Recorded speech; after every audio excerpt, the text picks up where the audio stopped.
मित्रांनो, कमळी या मालिकेच्या आजच्या भागामध्ये अगदी मनपूर्वक मी तुमचं स्वागत करते। आजच्या भागामध्ये आता ऋषीला काही चैन देत नसतं। शेवटी तो बंड्याच्या मोबाईलवर कॉल करतो, तेव्हा आता बंड्या इकडे आपल्या मित्रांशी गप्पा करत असतो आणि तेवढ्यात ऋषीचा कॉल येतो। बंड्या कॉल उचलतो आणि बोला ना ऋषी भाऊ, काय म्हणतात? ऋषी आता कमळीबद्दल विचारतो की कमळी आहे का तिकडे, तू दे ना जरा, मला तिच्याशी बोलायचं होतं।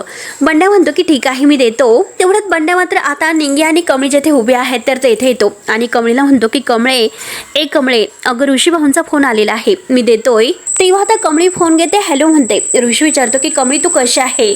कमळी म्हणते की सर मी ठीक आहे। त्यावरती ऋषी विचारतो की तू रडलीस ना कमळी? कमळी म्हणते की मी का रडू? ऋषी म्हणतो की खोटं बोलू नकोस, तुझ्या आवाजावरून मला सगळं काही कळतं, मला सांग तिकडे काही झालेलं आहे का? तेव्हा आता कमळी म्हणते की नाही हो सर, काहीच झालेलं नाही, काय होणार आहे? आणि बाय द वे आज काही तुझा सत्कार वगैरे होता, तो सत्कार झालेला आहे का?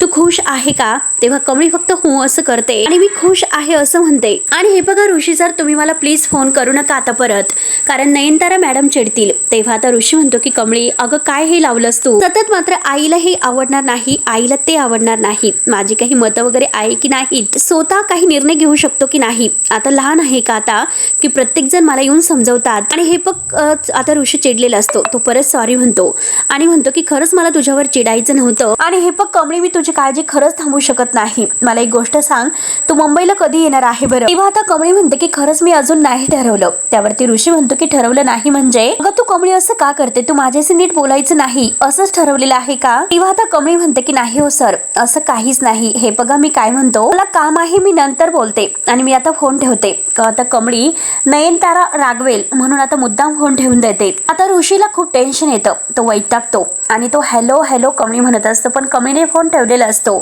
तेव्हा आता ऋषी स्वतःलाच म्हणतो की मीच चुकलो, कमळीला एकटीला सोडायला म्हणजे नकोच होतं, इकडेच यायला नको होतं। त्यानंतर आता कमळी इकडे बंड्याला म्हणते की हे बघ, येथे जे काही घडलेलं आहे तर ते ऋषी सरांना काही सांगू नकोस, एकतर त्यांच्या डोक्याला आणखीन टेन्शन आहे आणि त्यात म्हणजे आणखीन भर नकोय। त्यानंतर आता कमळी घरी येते आणि अंधाऱ्या रात्री चंद्रा म्हणजे प्रकाशाकडे, चांदण्यांकडे आता ती पाहत असते आणि तेवढ्यात तेथे सरोज ही तिच्यासाठी पुरणपोळी घेऊन येते आणि म्हणते की हे बघ कमळे, अगं मी तुझ्यासाठी पुरणपोळी बनवलेली आहे। तेव्हा आता कमळी विचारते की पुरणपोळी आणि आज असं काय विषय आहे, काय विशेष आहे ग आई? तेव्हा सरोज म्हणते की अगं तू खाऊन तर बघ। म्हणून आता सरोज आपल्या हाताने आता ही भरवते कमळीला पुरणपोळीचा घास। आवडली का असं विचारते आणि हे बघ अजून खा, म्हणून ती अजून पुरणपोळी भरवते। तेव्हा आता कमळी पुन्हा विचारते की अगं आई सांग ना काय विशेष आहे? त्यावरती आता सरोज म्हणते की अगं तू खाऊन तर घे। तेव्हा आता सरोज म्हणते की कमळे, हे बघ उद्या मात्र मी तुला एक सत्य सांगणार आहे, मी तुला उद्या तुझ्या बाचं म्हणजे वडिलांचं नाव सांगणार आहे असं सांगते। तेव्हा आता कमळी म्हणते की आई, अगं मी तुला विचारलंच नाही, तू कशाला मला सांगते? खरंच मला नाव माहिती करून घेण्याची गरज नाही वाटत आई। तेव्हा आता सरोज म्हणते की नाही अगं हे बघ गरज आहे, कारण मला आता तुला सगळं खरं खरं सांगून टाकायचं आहे। हे बघ तू आता मोठी झालेली आहे, त्यामुळे आता हे सगळं काही जाणून घेण्याचा तुला पूर्ण अधिकार आहे। आणि कमळीच्या चेहऱ्यावरून आता गालावरून हात वगैरे फिरवते आणि म्हणते की माझी मुलगी इतकी गुणी आहे, मला त्रास होऊ नये मी आणि मला म्हणजे मला वाईट वाटू नये यासाठी मात्र तू तुझ्या वडिलांबद्दल मला काही विचारायला तयार नाहीस। तुला जे काही प्रश्न मनात पडले होते त्या प्रश्नाची उत्तर जरीही मिळाली नसली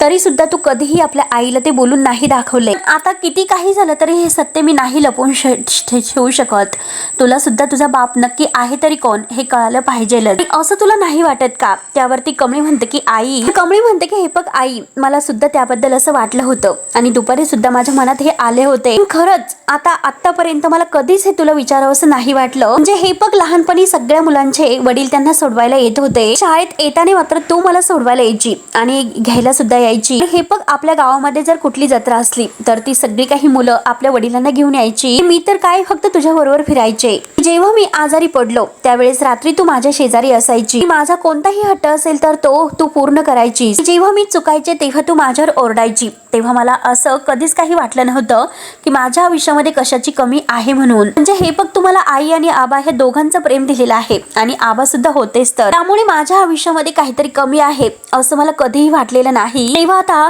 लगेच सरोज म्हणते की नाही ग कमळी, असं किती दिवस असं खऱ्यापासून पळायचं? अगं हे बघ आज जे झालेलं आहे तर ते ते परत परत होतच राहणार आणि खरं तर माझीच चूक झाली, मी तुला हे सर्व खरं सांगून टाकायला हवं होतं, आता मात्र माझीच चूक झालेली आहे आणि हे बघ मी खूप घाबरले होते म्हणून तुला हे सर्व नाही सांगितले आणि खरंच माझी चूक झाली, परंतु आता बास, आता मात्र ती वेळ आलेली आहे। परंतु उद्या देवळामध्ये मात्र मी आतापर्यंत तुझ्यापासून जे जे लपवलेलं आहे ते सगळं सांगून टाकणार आहे। आणि सरोज तिला आपल्या हाताने पुरणपोळीचा घास भरवते, कमळी खात असते आणि कमळी मात्र आता तिच्या खांद्यावर डोकं ठेवून झोपते। तेव्हा मात्र आता हे दोघे तिथे बसलेले आहेत आणि यांचं सगळं काही बोलणं आता त्या कामिनीच्या माणसाने ऐकलेलं असतं। मात्र आता कमळी आणि सरोज या दोघीवर पाळत ठेवूनच असतो। त्यांचं सगळं काही बोलणं ऐकून तो लगेच आता कामिनीला फोन करतो। इकडे कामिनी गाढ झोपेत असते म्हणून ती फोन उचलत नसते। तेव्हा मात्र आता हा तिचा माणूस वैतागून जातो आणि परत फोन करतो, मॅडम का फोन उचलत नसतील। तो परत परत फोन करत असतो आणि स्वतःला म्हणतो की मॅडम का फोन उचलत नसतील।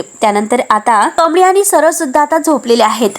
आता मात्र कमळी झोपलेली नसते, विचार करत असते आणि स्वतःच्या मनात म्हणते की आजपर्यंत मी आईला कधीही असं विचारलेलं नाही, तिला त्रास होईल असं कधीही मी नाही बोललो, परंतु आई मला उद्या माझ्या वडिलांचं नाव सांगणार आहे, माझा भाऊ नक्की असेल तरी कोण आणि कुठे असेल, काय करत असेल तो। तेव्हा आता कमळीला झोप येत नसते, ती स्वतःलाच विचारते की हे सर्व काय चाललं, आता आई मला उद्या वडिलांचं नाव सांगणार आहे म्हणून बहुतेक मला त्यामुळे झोप येत नसेल। तेव्हा आता सरस सुद्धा झोपलेली नसते, ती सुद्धा विचार करत असते की आयुष्यभर मला याची भीती वाटायची की जर कमळीला मी तिच्या वडिलांचं सत्य सांगितलं आणि ती जर त्यांना शोधायला गेली तर, तिकडे गेल्यानंतर त्या कामिनीने हिला काही केले तर बाई मात्र कमळीला मारायला मागे पुढे नाही बघणार। म्हणून मात्र आता सरोजला त्या कामिनीने गुंडांना सांगितलेलं असतं की संपवते कमळीला, हे सर्व काही क्षण तिला आठवतात आणि ती माझ्या कमळीला संपून टाकेल की काय याचीच भीती मला आता आयुष्यभर होती। आणि आता मात्र मला कमळीला खरं सांगण्याची वेळ आलेली आहे, कारण आता ती सत्याचा सामना करायला तयार आहे आणि त्या कामिनीचा सामना करायला म्हणजे आता कळायलाच हवा आणि तिचा सामना करायलाच पाहिजे।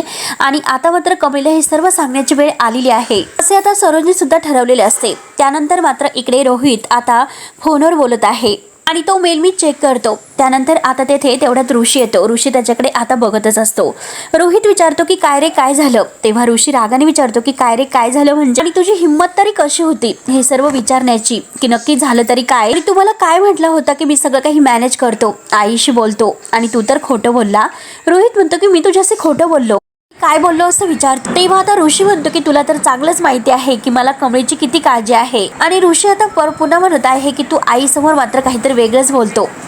रोहित म्हणतो की ऋषी मला चांगलंच माहिती आहे की तुला कोणी सांगितलं आणि काय सांगितलं म्हणून। त्या राधिकाला मात्र मध्ये मध्ये बडबड करण्याची काही गरजच नव्हती। तेव्हा आता ऋषी म्हणतो की एक मिनिट, हे बघ मला मी लहान नाही आणि आता हे बघ जे काही आहे तर मला डोळ्यांनी दिसतं, मला कोणी क्लिअर करण्याची सुद्धा गरज नाही, हे लक्षात ठेव, आईचा गैरसमज तुझ्यामुळे झालेला आहे। तेव्हा लगेच आता रोहित म्हणतो की एक मिनिट, तू मात्र आता हे सगळं काही माझ्यावर ढकलण्याचा प्रयत्न करू नकोस, आईशी खोटं मी नाही तर तू बोललेला आहे, लक्षात ठेव, माझ्याशी सुद्धा खोटं बोलला आणि सगळ्याशी सुद्धा बोलला, तुला काय गरज होती मात्र तिकडे जाऊन थांबण्याची आणि राहण्याची, तिकडे राहतच कशाला होता, तेव्हा आता काय गरज होती। त्यावरती आता ऋषी म्हणतो की हे बघ मी इथे राहावं काय करावं हा काही मुद्दाच नव्हता।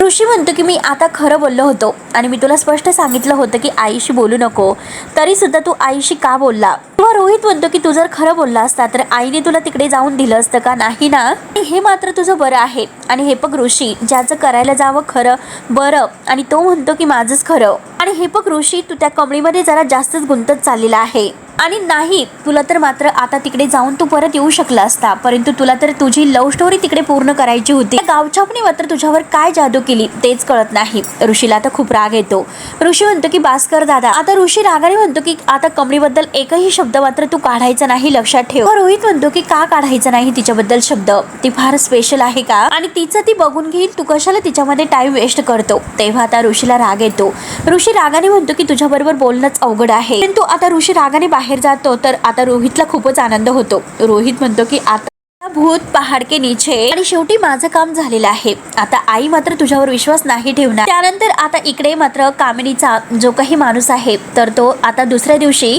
कामिनीला फोन लावतो आणि कामिनीला फोन लावून म्हणतो की हॅलो मॅडम, इथे फार गडबड झालेली आहे आणि मी तुम्हाला काल रात्री किती फोन लावले पण तुम्ही एकही कॉल नाही उचलला। तेव्हा आता कामिनी म्हणते की हे पण मी झोपले होते म्हणून नाही उचलला, आणि बोल ना नक्की तुला काय बोलायचं आहे। तेव्हा आता कामिनीचा माणूस सगळं काही सांगतो की काल रात्री मी सरोज आणि कमळीचं बोलणं ऐकलं होतं, आणि सरोज म्हणत होती की तिच्या बापाबद्दल जे काही सत्य आहे ती आज गावाच्या देवळाबाहेर मात्र आता कमळीला सर्व काही सांगणार आहे म्हणून। तेव्हा आता कामिनी म्हणते की काय बोलतोस आणि हे सगळं काही तुम्हाला आत्ता सांगतो, म्हणतोस? तेव्हा आता तिचा माणूस म्हणतो की हे बघा, त्यासाठीच मी तुम्हाला खूप फोन केले होते, पण तुम्ही एकही नाही उचलला. तेव्हा आता कामिनी म्हणते की हो, मी झोपले होते म्हणून फोन नाही उचलला, परंतु हे जे काही तू ऐकलंस तर ते स्वतःच्या कानाने ऐकलेलं आहेस का? तेव्हा आता तो माणूस म्हणतो की अहो काय बोलतात, मी स्वतःच्या कानाने हे सर्व ऐकलेलं आहे. आणि आता मात्र ती म्हणत होती आज गावामध्ये कुठे जागर आहे आणि अख्खं गाव तिकडे हजर होणार आहे, तर सगळ्यांसमोर मात्र ती हे सत्य कमीला सांगणार आहे. तेव्हा आता कामिनी म्हणते की इतकी वर्ष ही आता सरोज मला घाबरून होती, मग आता असं काय घडलं असेल? तिच्यामध्ये इतकं धाडस आलं तरी कुठून की सगळं काही सत्य ती आपल्या लेकीला सांगायला निघाली. त्यामुळे आता मात्र भीती वाटून काही उपयोग नाही, आता फक्त तडका दिलाच पाहिजे. कामिनीचा माणूस विचारतो की काय करायचं, तर आता ही म्हणते की आता शांत बसून काही उपयोग नाही, आता नक्की काय करायचं आहे ते मला समजलेलं आहे, मी करते काय करायचं आहे ते, आणि मी तिकडे येत आहे. तेव्हा आता लगेच तो म्हणतो की चालेल मॅडम, आणि ती आता फोन ठेवते. फोन ठेवल्यानंतर म्हणते की गौरे हे बघ, आता प्रत्येक वेळेस तू माझ्या हातातून सुटली असेल, प्रत्येक वेळेस तू माझ्या हातावर तुरी देऊन पळून गेलेली आहे, पण आता मी तुला नाही सोडणार. आणि आता फक्त तुलाच नाही तर तुझ्या बरोबर असणाऱ्या कमळीला, तुझ्या मुलीला सुद्धा मी हे नाही सोडणार. त्यानंतर मात्र आता गावातील बायका पुन्हा एकमेकींना मात्र सरोज आणि कमळीबद्दल बोलत असतात की आता इतकं सगळं काही झालं पण तरी सुद्धा मायलिकींना काही फरक पडलेला दिसत नाही. आणि इतके दिवस मात्र सगळं काही झाकून होतं, कुठे माहिती त्या म्हाताऱ्याला काही माहिती होतं की नाही. आणि आता मात्र मला काहीतरी वेगळंच वाटतं, सरूला तरी माहिती आहे की नाही की कमळीचा खरा बाप कोण आहे तो. आणि तेवढ्यात तेथे निगी येते. आता ह्या कमळी आणि सरोजविषयी काही वाईट साईड बोलत असतात आणि तेवढ्यात निगीला फारच राग येतो. निगी म्हणते की अगं मावशे, तुला तुझ्या जिभेला काही हाड वगैरे आहे की नाही, माणूस की बाजारात विकली की काय?